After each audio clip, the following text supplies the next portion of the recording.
Well, g'day everyone. So in this video, I thought I'd give you a little bit of an insight as to what I feed my horses, so with their regular mixed feed, and then what herbs behind me that I actually do give them. So let's get into it.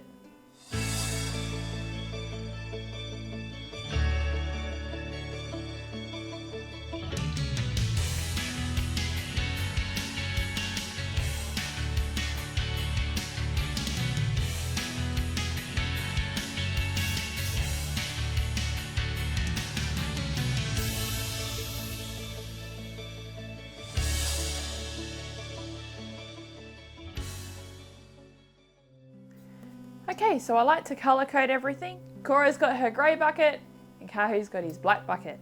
So my chaff bag is, it has been open, but I normally empty it into these bins just here.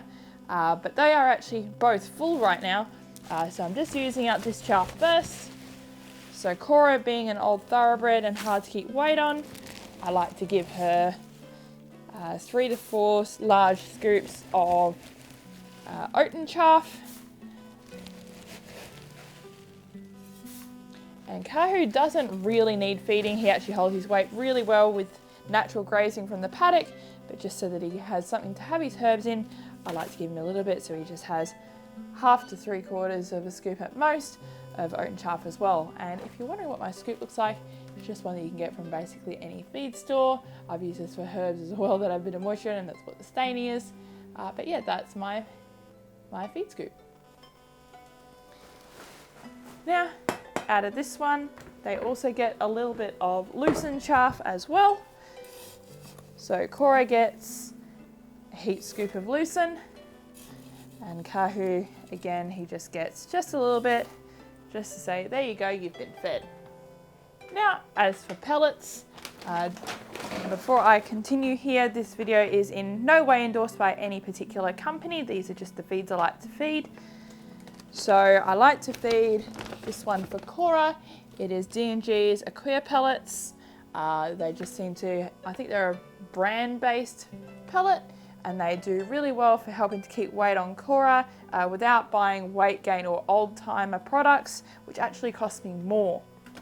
Alongside that, I also like to feed Johnson's Horse and Pony to Cora as well. She gets some of that. And so does Kahu, but only a dash. Now, I like to keep the feed in some galvanized bins, which are actually just out of shot, but I'll drop a quick clip in here as to what they look like. As I said, Cora gets the D&G Aqua pellets, so she gets a scoop and a half. These meals are actually, I like to do twice a day, just to make sure that they get enough. And as I said, Cora also gets the Johnson's Pony pellets too. She gets another scoop of that as well. Kahu gets about 1/3 to 1/2 a scoop. I know the camera doesn't really show it that well, but that's all he gets. Now when it comes to herbs, I do chop and change throughout the year, just so that there's a seasonal one that they get, or if I'm giving another one for a different medicinal purpose. Now, upon advice from Country Park Animal Herbs, I think they're down in either Queensland or Victoria. Again, I'm no way endorsed by Country Park. These are the herbs I like to use because they are graded for animals and people as well too. So upon their advice, I do keep herbs at a maximum of 5 different herbs per day, not per feed. This means that they get a little bit better benefit from the herbs that they're receiving without giving their body this whole overload of different things that they're actually receiving. Now, I don't keep things in bags. I like to move them into storage tubs. So this one is Echinacea. It's great for getting different toxins out of the body and cleansing and giving the body a good detox. If you'd like to see a bit more in-depth video about the herbs I give the horses, let me know and I'll do my best to make a video out of it. So the horses are on Echinacea at the moment. I only give it for about 10 to 14 days at a time, and then I usually have a minimum break of a month or more in between when I've been giving it to them. So I feed it straight for usually 10 to 14 days, and then it's at least 1 to 2 months break in between giving it to them. So I've just got my little stainless steel scoop here, which this one actually holds a tablespoon. So Cora gets 2 tablespoons and Kahu gets a tablespoon. So let's get it in.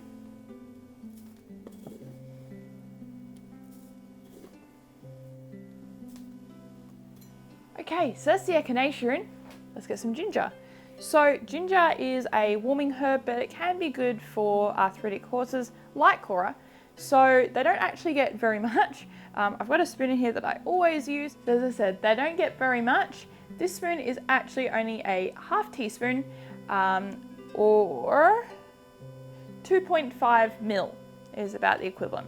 Now, obviously being a powder, it's not going to be exactly that, but these are the spoons that I like to use. I just get them from basically any discount variety store or other stores that are very similar to that. If you're in Australia, and I'm sure it's in other countries as well, there is a store called The Reject Shop, and that's where I get different spoons like this for pretty much next to nothing without breaking the bank going to places like Woolworths or Coles. Now, I do like to do the herbs twice a day, so that the horses don't get a bulk load of herbs all in one hit. With the exception of the echinacea, I only do that once a day. So being ginger, Cora gets a total of a teaspoon a day. So you guessed it, she's getting half a teaspoon now. And Kahu gets just a little bit under that. He gets probably a total of about half a teaspoon a day, just because he is approximately half her body weight. So let's get the ginger in.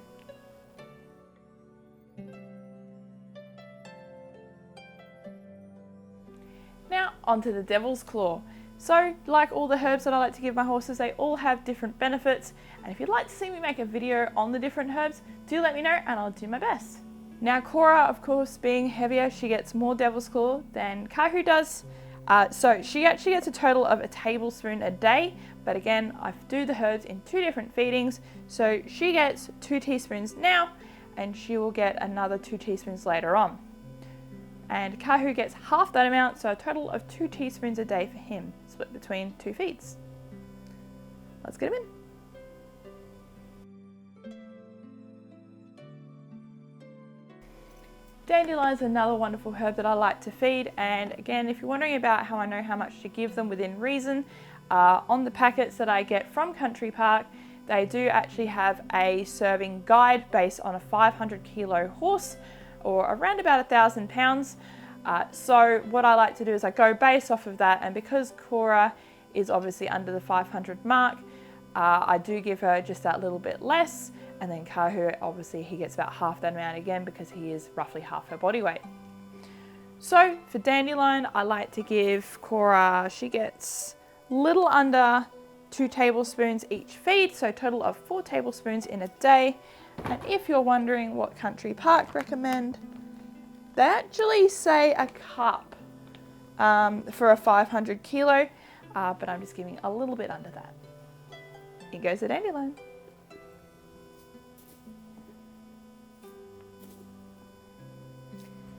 Celery seeds, another one that I give this time of year.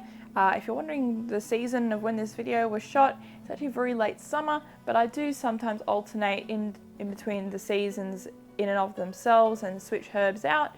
It's sort of like a gut instinct, you know what you need to put in your body and you're sort of like, oh yeah, I want that, or I need this. It's sort of the same with the horses. If I get a gut instinct, oh, okay, switch this herb out for that one, then I'm usually on the money as to why they need that one, and then I'll look up later, oh, that's what that herb was for. And that's when I often find that the switch works really well. So celery seed is the same as the devil's claw. So once again, Cora will get 2 teaspoons now and she'll get 2 teaspoons later, and Kahu just 1 now and 1 later. In it goes.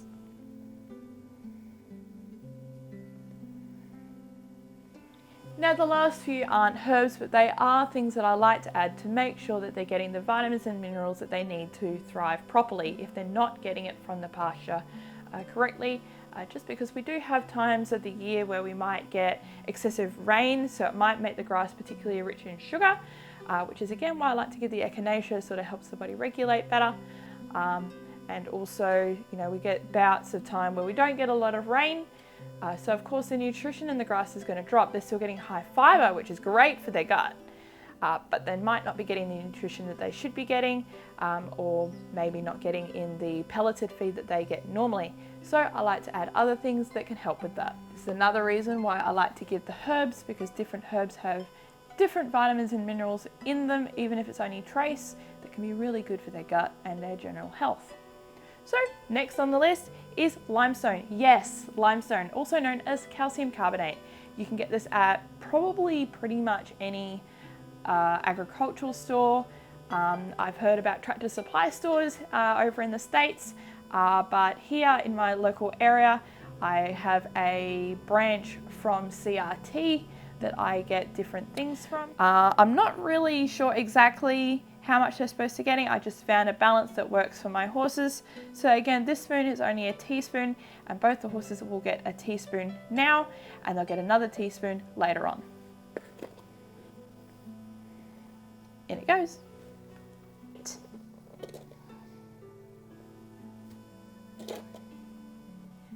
The next one is a bit of a lifesaver for me. We get a lot of ticks in my area, and it's kind of a pain in the butt to be constantly spraying the horses with these expensive sprays that I find for my horses don't work too well. And I don't like using chemicals on my horses, so I don't buy anything noxious. I try to buy things that are natural. So someone that actually does a few odd jobs for my family actually has horses of his own, and he actually recommended yellow sulfur, and he's not the first person to do so.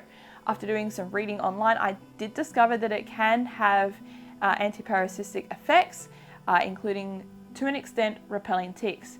Now, my horses do still get an odd couple on them at times, but it's nowhere near as bad as it has been. In the past, off of Cora, I was getting easily 5 ticks off her almost daily without it, and it dropped to the same amount in a week off of her. And this was checking the general areas, around the muzzle, around the armpits, her groin, under her tail, those general areas, and then incidental areas under her mane. She used to get them there too.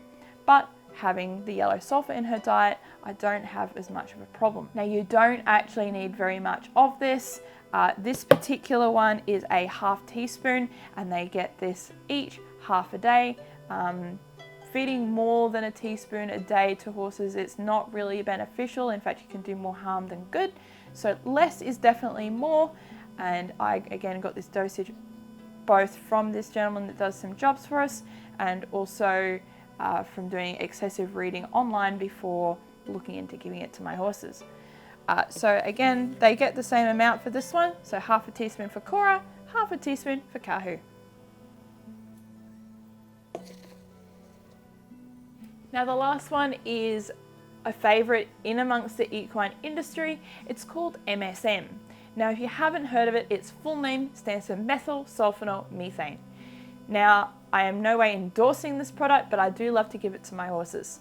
It has shown to improve blood flow, and it can aid horses that have arthritis and other related issues with muscle and joint pain.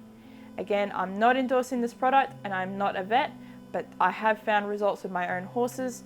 Cora is riddled with arthritis in her hind legs, being an older thoroughbred who's been overworked, but it definitely seems to help her. She was quite lame when she came to me in May of 2021, and putting her straight on the MSM, I saw results in her within the week, and she was definitely moving a lot better and a much happier horse on MSM. My family have a history of selling MSM. This is within Australia only. We do not, my family do not ship internationally for this because it's very, very expensive. The MSM that my family has sold is 99% pure, so there are no fillers and nothing in there that I can't have and the horses can't have. So if I really wanted to, I could pick this up in. It's very bitter, but it's great for me, great for the horses. So as far as dosage is concerned for the horses, my family do usually recommend, and most places that do sell MSM without fillers will recommend an average of a tablespoon for a 500 kilo horse. Now, Cora being arthritic, I do sometimes give her more than that. So this one is just a soup spoon or like a dessert spoon. So she gets to heat one of these twice a day. And Kahu gets about about half a soup spoon twice a day.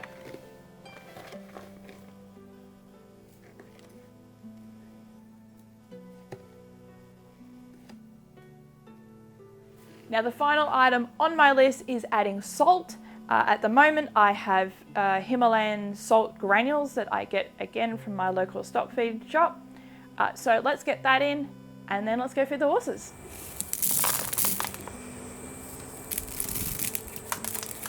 Now the final thing that I do like to add more so to Cora's bucket is just a dash of oil.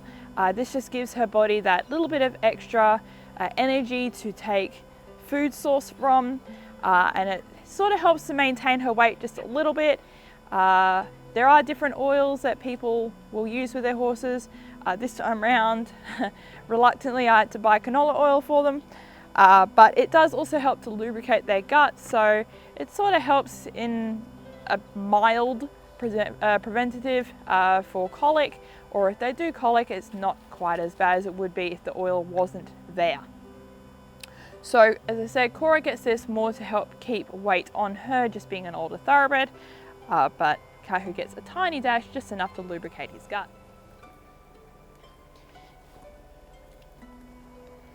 Now if you're going to be feeding oil as much more in terms of for weight benefit, I believe for a 400 to 500 kilo horse, I believe I read somewhere that a good dosage is between 20 and 50 mil of oil a day, just to ensure that they're getting enough and they've got that energy to burn should they need to.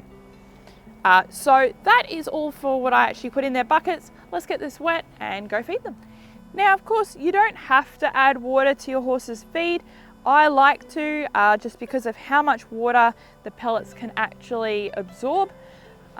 So it sort of stops excess water being absorbed in the horse's gut when they actually consume it, lessening the risk of colic. So to give you a little bit of an idea, here's some of the Johnson's pellets I will keep aside while I add some water to the rest.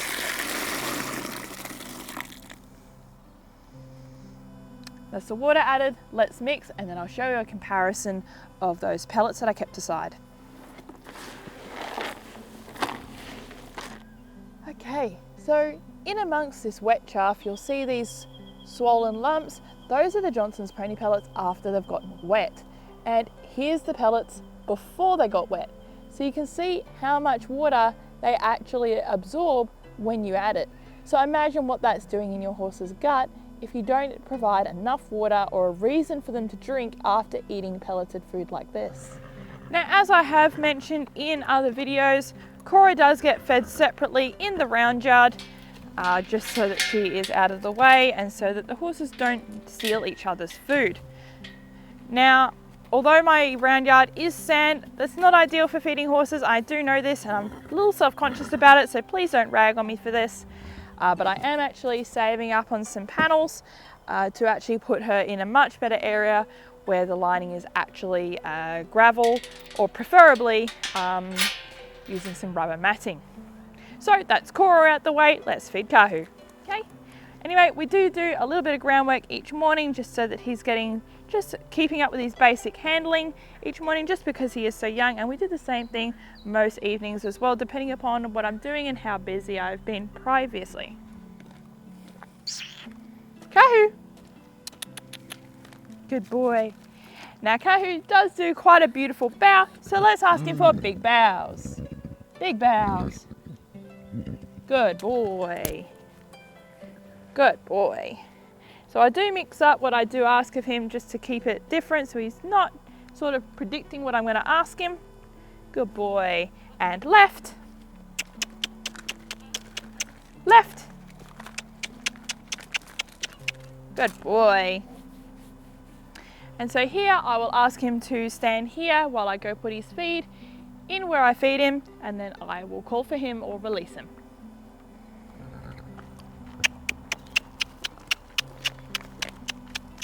Back, back, back, back, back. Oh.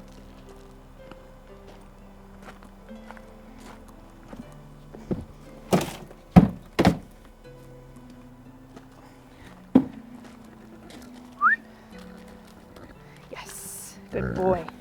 Hi. Good boy. Do you want your breakfast? Yeah? Hi. Back up. And Kahu's giving me a little bit of a show that's like, hey, look, I'm bowing. Can I have my breakfast? Yeah? What? What is it? Yeah? But as you can see, because I set firm boundaries with Kahu, his food's right there. He can quite easily go past me, but because I've set those boundaries, he can only have it once I release him. Good boy. Okay.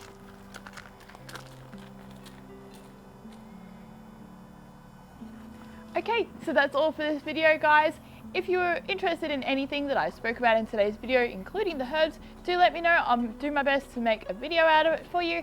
Until next time, Kahu and I will see you next time. Don't forget to like, smash that subscribe button and turn on notifications so you can stay up to date with what's going on in our world.